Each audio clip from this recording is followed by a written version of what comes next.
Hello everyone, and welcome to week 12 of English 120. This week we're going to continue to work on our research project. We'll also be reading some more chapters in the Valley of the Moon, Book 2, chapters 6, 7, 8, and 9. These are some of the most exciting chapters of the Valley of the Moon, so look forward to this reading. We'll also have a discussion forum where we'll discuss your sources that you've been finding for your research project. And your journal will be you answering some active reading questions about these chapters in the Valley of the Moon. Finally, for comp class, you're going to do a unit on integration of sources. This will help teach you how to use your sources as you begin writing your research paper. All right, just a reminder, you guys, next week I'll be assigning the annotated bibliography. An annotated bibliography is a document where you evaluate several of the sources in fact, you're going to evaluate 4 sources that you feel like you can use in your research process. For this week's discussion forum, we're going to be talking about using some of those sources.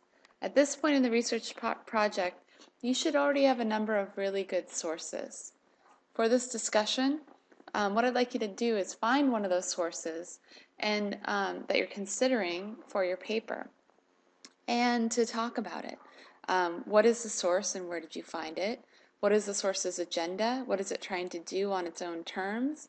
What role will this source play in your paper, and how will you be using it? Why is your use of the source appropriate to your research project and your goals? Then after your post, read and reply to the post of at least 3 classmates. Also, don't forget your initial post should be up there by Wednesday at 11:59 p.m. in order to receive full credit.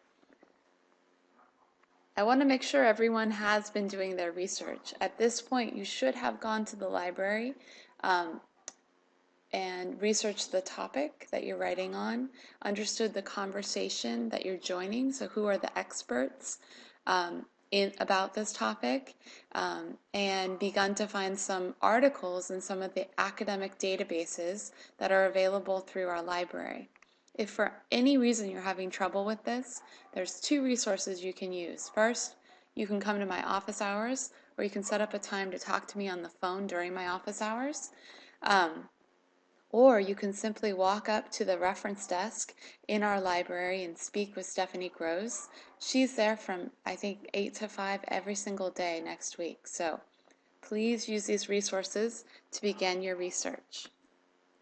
For your active reading journal this week, we're going to be talking about chapters 6, 7, 8, and 9 in the Valley of the Moon, in Book 2 of the Valley of the Moon.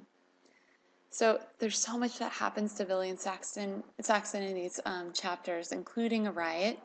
I'd like you to write a post where you answer the following questions, and you really think about what's shifting in these chapters, what's happening. We're about midway through the book, and a lot of things are going to happen that are going to set Saxon and Billy off on their journey to find a better home and a better life. So answer the following questions. How does Mercedes help Saxon start a business? How does Mercedes justify her actions? How does Billy feel about Saxon's work? In chapter 7, what are Bert and Billy debating? What is that song that they keeps repeating in the chapter, and why do you think it's there? What's Tom's dream, and how does his dream plant a seed in Saxon's mind for a future life? How does Saxon begin to understand where Sarah was coming from in chapter 8? How has her life changed? How has the mood of the novel overall changed since book 1? And what are scabs? And finally, what happens in chapter 9? It's a really descriptive chapter. The first section coming up to the second paragraph, ending with the word man roar. It's the riot coming at Saxon as she's sitting on her stoop. And there's a real difference between how Mercedes perceives this riot and how Saxon perceives the riot. And that's really important to notice. You also want to think about how the change is acknowledged through London's writing. It's the actual children that show us that things are really, really wrong. And it's a 4-year-old little boy that throws the first stone. So that's very important to think about. Look, I just answered one of the questions for you. So please think deeply about these chapters and keep up with the reading. You can always come see me in my office hours if you have questions about this. Finally, you're going to be completing your comp class. You'll be working on integration of sources, which will help you think about how you'll be using sources when you begin writing your paper. All right, that's it for this week, guys. Look forward to seeing you online.